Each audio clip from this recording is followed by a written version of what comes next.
My name's Tessa. I'm 33 and I thought I was just pulling up to my mum's 60th birthday dinner like a normal daughter, with a normal Life Sucker snacks in the back seat, a half-charged phone, and my 7-year-old son Mason humming to himself in his booster.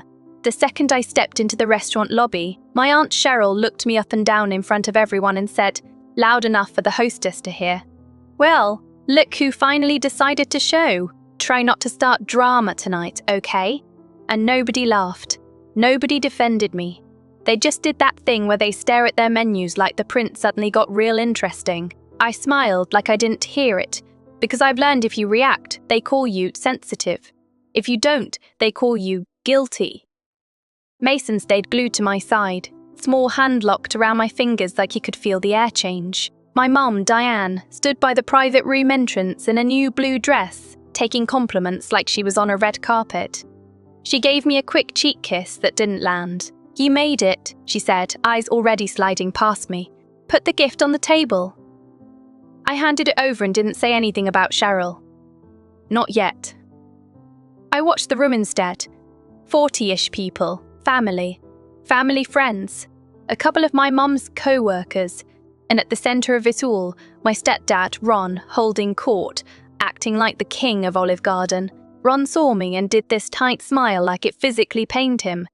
"Hey, Tess," he said, dragging my name out. "Thought you were too busy these days." Then his eyes dropped to Mason like Mason was a receipt he wanted to dispute. "Where's his dad?" Mason's grip tightened. I kept my voice even. "Mason's here to celebrate Grandma. That's why we came." Ron gave a little chuckle and lifted his wrist while he talked, the way men do when they want their watch to get noticed. And that's when my stomach did this slow, careful drop, because on Ron's wrist was my watch. Not a similar one, not close. Mine. The same scratches on the bezel from when I hit the counter edge, reaching for a hot pan. The same dark leather band I'd replaced myself in my kitchen, swearing the whole time because the tiny pin wouldn't slide through. My watch. The one I'd worn every day until it disappeared from my bedroom dresser 3 months ago. The one I tore my apartment apart looking for. The one I assumed Mason had knocked somewhere by accident. Ron kept talking like nothing. "We're all adults here," he said, loud and smug. "Let's keep it classy for Diane." Mason stared at Ron's wrist like he'd seen a ghost. His little face went still. Then he whispered, barely audible, "Mum, that man has your watch." I didn't correct him. I didn't say Ron's name. Mason never calls him Grandpa Ron. He never has. People always say kids are dramatic, but Mason's never been like that. He's quiet. He watches. He remembers. And right then, he pulled back from me. "I'm not going in," he said. I crouched to his level. "Baby, we're already in." He shook his head hard. "No, not in there. Not with him." And the way he said him made Cheryl look over like she'd been waiting for something to pop off. Ron noticed too. "What's his problem?" he asked, like Mason was a grown man disrespecting him on purpose. My mum's smile went stiff. "Tessa, don't do this tonight," she said, and that made my eyes flick to her, because I hadn't done anything. I hadn't even opened my mouth. I kept my face calm anyway. Mason's tired, long day. Ron leaned closer, voice dropping, but still sharp enough to slice. Or maybe he's picking up on the vibe. "You always show up with a chip on your shoulder." He tapped his wrist absent-mindedly. My watch flashed under the light. I could feel my pulse in my ears, but I didn't let it touch my face. I stood up and took Mason's hand. "We're going to the car for a second," I said, like it was no big deal. My mum exhaled like I'd embarrassed her already. "Just hurry," she muttered. Cheryl smirked. Of course. In the parking lot, Mason refused to move from behind my leg. He kept peeking around me like Ron might come outside. I opened the back door and he climbed in fast, like the car was safety. I didn't start the engine. I just sat in the driver's seat and looked at my hands on the wheel. Mason's voice came small from behind me. "Mum, you said your watch went missing." I nodded once. "Yeah." "He took it," Mason said, like he was stating a fact from a math worksheet. I checked the mirror. "Did you see him take it?" Mason swallowed. "I saw him in your room. The day you were in the shower. He said I better not tell or you'd be mad at me." My jaw tightened, but my voice stayed flat. When was that? The day Grandma came over, Mason said. He went in your drawer. My fingers squeezed the steering wheel. That day. The day my mum insisted Ron needed to use the bathroom, even though we were there for 15 minutes. The day Ron wandered my apartment like he paid rent. I didn't say any of that out loud. I didn't want Mason carrying my reaction like a backpack. I just reached back and touched his knee. You're not in trouble, I said. You did nothing wrong. Mason nodded fast, like he'd been holding his breath for weeks. Then he asked the question that made my stomach go cold all over again. Mum, why would Grandma let him? I stared through the windshield at the restaurant lights, watching shadows move behind a glass like a little stage play. I didn't answer Mason right away because I didn't have proof. Not yet. But in that moment, something in my brain clicked into place. Clean and quiet. The missing watch wasn't just a missing watch. It was a test. And Ron was wearing the trophy to see if I'd notice, and if I did, whether I'd dare say something in public. I looked down at my phone and opened my photos, scrolling back months to find the picture I'd taken of Mason at the park. His smile, his hands sticky with ice cream, and my wrist in the corner. My watch visible, time-stamped. I didn't tell Mason what I was doing. I just took a slow breath and said, we're going to go back in there. But we're going to do it my way. Mason's voice shook. Are you going to yell? I shook my head. No, I'm not going to yell. I put my phone in my lap, unlocked, ready. Through the restaurant window, I could see Ron lift his wrist again while he laughed at something, like he couldn't help showing it off. And I realized he wasn't the only one playing games tonight. Listen, I said softly, turning in my seat so Mason could see my face. You stay close to me. You don't talk to Ron alone, okay? Mason nodded. Okay. I opened my door, stepped out, and the night air hit my face like a reset. I wasn't walking back in to fight. I was walking back in to collect. And what happens next inside that room? It's the moment my whole family finds out I'm not the one to mess with anymore. If you've ever had someone take from you and then smile in your face, you'll want to hear how this ends. Because the next 10 minutes changed everything. I walked back into the restaurant holding Mason's hand, and I kept my pace normal. Not fast, not dramatic. The closer we got to the private room, the louder the laughter got, like the party was trying extra hard to sound happy. My mum's co-worker, Denise, was telling a story with big arm movements. Plates clinked. Someone yelled, Diane, speech. And there was Ron again, planted near the head of the table like he belonged there more than anyone. My watch shining every time he lifted his glass. Mason slowed down and leaned into my leg. I squeezed his hand once, a quiet signal. Then I stepped in like nothing was wrong and guided him to the chair beside mine at the far end, a little away from Ron. Cheryl's eyes followed us, waiting for fireworks. My mum gave me a look that said, please don't embarrass me, even though she was the one who invited the man who walked into my bedroom. I sat down and set my purse on my lap, phone still unlocked under the flap. Ron called across the table. Well, look at that. The kid made it after all. And a couple people gave those forced half-laughs, like they were trying to keep the mood light. I didn't answer him. I picked up my water, took one sip, and listened. Ron started talking about work stress and how hard it is to keep a household running, throwing little comments in my direction like pebbles. Some people think bills pay themselves, he said. And my cousin Nate shifted in his seat like he wanted to disappear into the booth. I watched Ron's wrist again. Same scratches. Same band. I slid my phone out and opened the photo of Mason at the park. Then I opened my notes and started typing a short list, keeping the screen low. Photo proof with date. Mason witness statement. Ron wearing it in public. I didn't say any of it out loud. I let the room keep being noisy while I got quiet. My mum stood up for her birthday speech. Everyone clapped. She said the usual stuff about being grateful, about family, about how we're all we've got. Ron leaned back with that satisfied grin people get when they think they've won. Mason stared down at his napkin and folded it into a tight little square. My mum raised her glass. To love, she said, and to second chances. Ron lifted his wrist again, toast high. The watch caught the overhead light and flashed like it was waving at me. My Aunt Cheryl glanced at me, then at Ron's wrist, then back at me. And for a second I wondered if she knew too and was just enjoying it. The toast ended, people sat, and the server started setting down appetizers. I waited until there was a small lull, until the noise settled just a little. Then I stood up calmly, like I was about to say something nice. "Mom," I said, voice steady, not loud. "Happy birthday." She smiled, relieved, like she thought I'd behave. "Thank you, honey." I nodded. "I also need to ask Ron something real quick. It'll take 2 seconds." The room went quiet in that way parties do when they sense a shift. Ron's eyebrows lifted. "Ask me what?" I kept my tone almost polite. "Where'd you get that watch?" Ron looked down at his wrist like he'd forgotten what he was wearing. He laughed once. "This old thing, it's mine." I tilted my head. "How long have you had it?" He shrugged. "A while. Why?" I didn't argue. I didn't accuse yet. I just took my phone out and held it up so my screen faced him, not the whole table. "Because I have a photo from April where it's on my wrist. Same scratches. Same band." Ron's smile tightened. "Lots of watches look the same." Cheryl made a little sound like a quiet, My mum's face changed quick.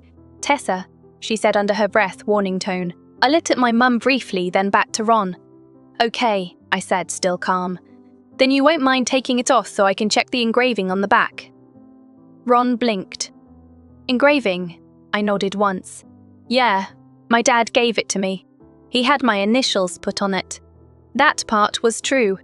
My dad did give me the watch. The initials were real. I hadn't seen them in months, but I didn't forget. Ron's fingers moved toward the clasp, then stopped.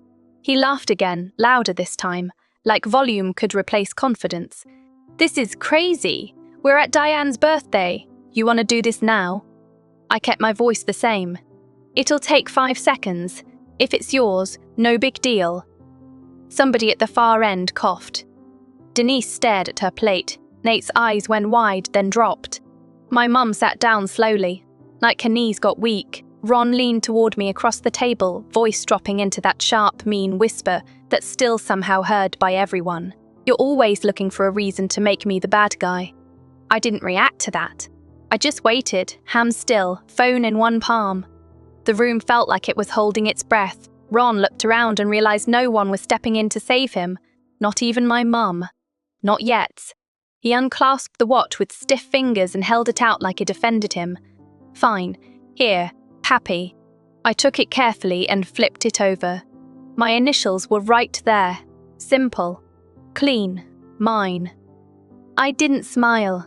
I didn't do a victory lap. I just looked up at Ron and said, "This is my watch." Ron's cheeks went red. "I didn't steal it," he snapped too fast. "Your mum gave it to me." My mum's head jerked up. "What?" Ron pointed at her like she was supposed to back him up. "You said it was in that box of stuff she left at your place." "You said she wouldn't care." The room made that low, uncomfortable noise people make when they're trying to process a mess in real time. Cheryl's mouth opened slightly, then closed. Denise blinked a lot. My mum looked at me like I'd set her on fire. "Tessa, I didn't," she started. I held up my hand, not aggressive, just stopping her. "Mum, Mason saw Ron in my bedroom that day you came over," I said, still not raising my voice. Mason's head lifted at his name. His eyes stayed on the table, but he nodded once. Just once. Ron snapped his head toward Mason. "Don't drag a kid into this." Mason flinched. I placed my palm flat on the table between them. "He's already in it," I said, and I watched my mum's face because that was the real story here. She didn't look surprised that Ron went into my room. She looked surprised that Mason spoke, like she'd been counting on him staying quiet. My mum's voice went thin. "Tessa, can we talk about this later?" I looked around the table at all the people who'd been fine calling me dramatic earlier. "No," I said softly. "We're talking now." Ron leaned back and crossed his arms, trying to regain control. "So what? You want an apology? Here. Sorry you misplaced your little watch." I turned the watch in my hand and slid it into my purse, slow. "I didn't misplace it," I said, "and it's not little." Then I picked up my phone again and tapped once, starting a voice memo without making a big show of it, keeping it low by my thigh. "Ron," I said, like I was asking a simple question, "are you saying my mom gave you my watch?" He smirked, thinking he was clever. "Yeah, that's what I'm saying." My mum's eyes widened like she realized what I was doing, but she was too late. I nodded, "Got it." Then I looked at my mum. "And are you saying that's true?"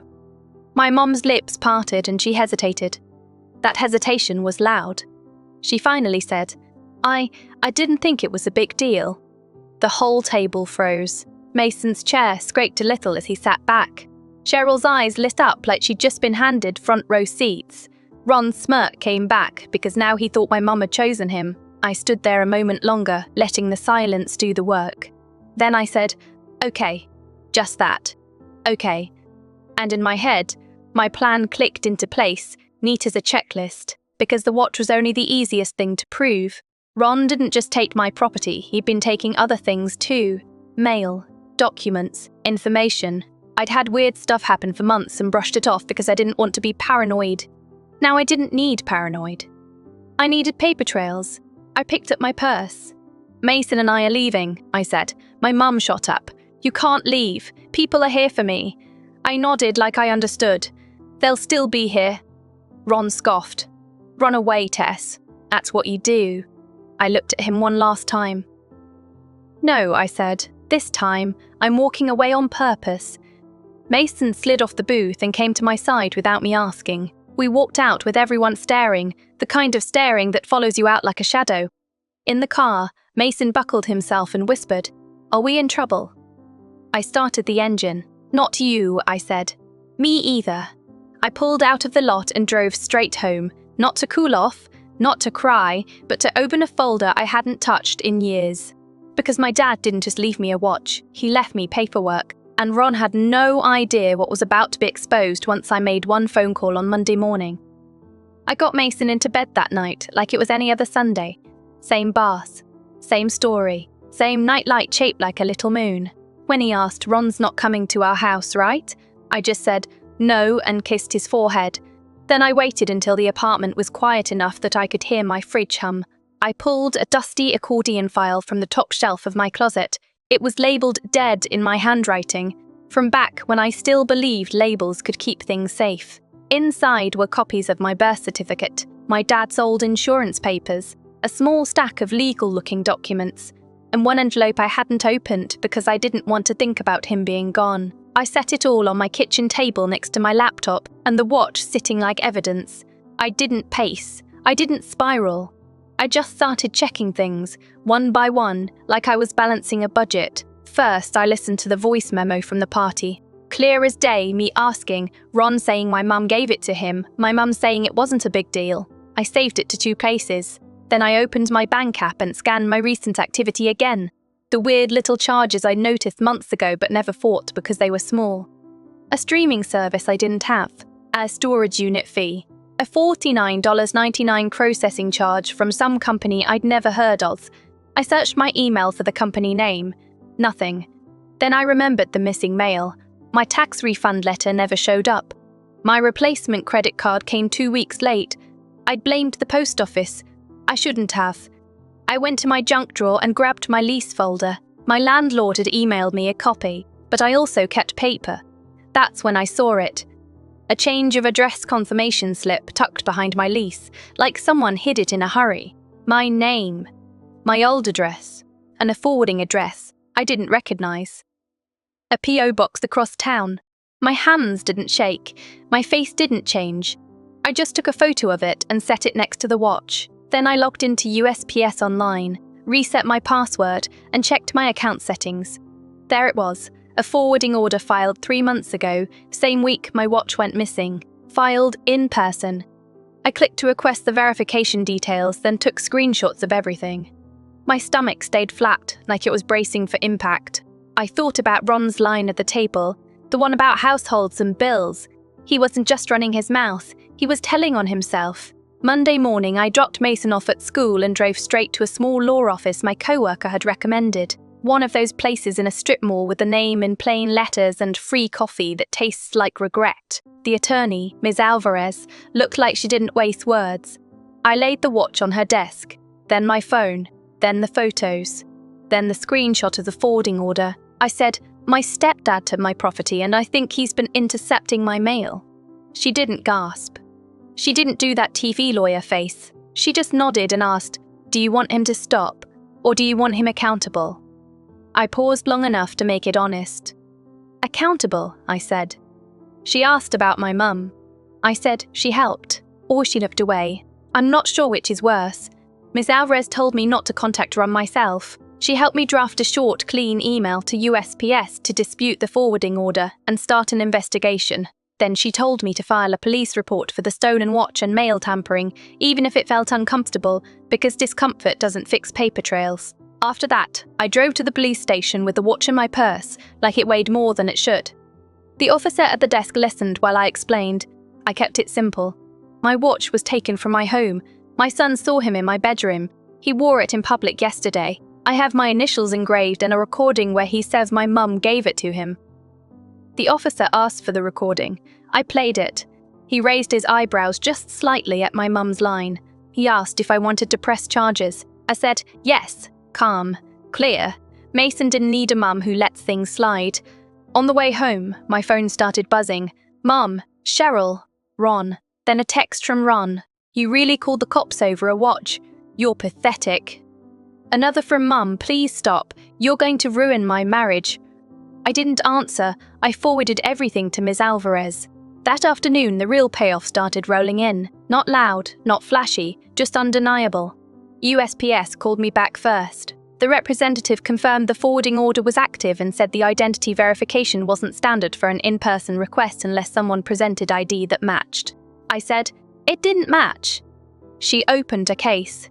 Then my bank flagged the storage unit charge when I disputed it. They asked if I recognized the merchant address. I looked it up.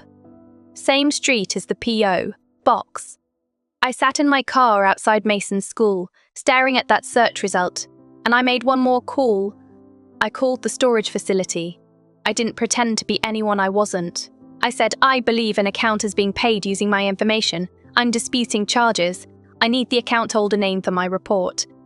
They said they couldn't give it out. I said that's fine. I'm filing a police report and my attorney will send a subpoena if needed. The woman's tone changed instantly. Let me get my manager. 10 minutes later, I had confirmation they'd received a complaint and would preserve records. I picked Mason up, made dinner, helped with homework, and acted normal. That was the weird part. Revenge, for me, didn't look like yelling. It looked like packing lunches while building a case. 2 days later, Mum showed up at my door with Ron. No call, no warning, just knocking like they still had access to my life. I opened the door with the chain still on. Ron stood behind her shoulder, arms crossed, trying to look like the victim. Mum said, we need to talk. I said, you can talk from there. Ron scoffed. This is insane. Drop the report. I looked at my mum. Did you file that change of address? Her eyes flicked away. Ron jumped in fast. She didn't file anything. You're making stuff up. I reached to my little entry table and held up the printed screenshot from USPS. It was filed in person, I said, 3 months ago. Ron's jaw tightened. Mum swallowed. I didn't know what he was doing, she said, but she didn't sound sure. Mason walked into the hallway behind me, holding his toy dinosaur, and froze when he saw Ron. He stepped back without a word. Ron noticed and his face hardened. See, you turned him against me. I didn't move. No, I said. You did. Then I did the part that changed everything. I opened my phone and hit play on the voice memo, right there, just loud enough for them to hear it through the cracked door. Ron's own voice. Yeah, that's what I'm saying. My mum's voice, I didn't think it was a big deal. When it ended, the silence sat heavy. Mum's face went pale. Ron's eyes darted around like he was searching for a way to climb out of the hole without getting dirty. I said, you're not coming in, and you're not contacting Mason again. If you do, my lawyer will handle it. Ron laughed like he always did when he was cornered. You think you're so smart? I nodded once. Smart enough.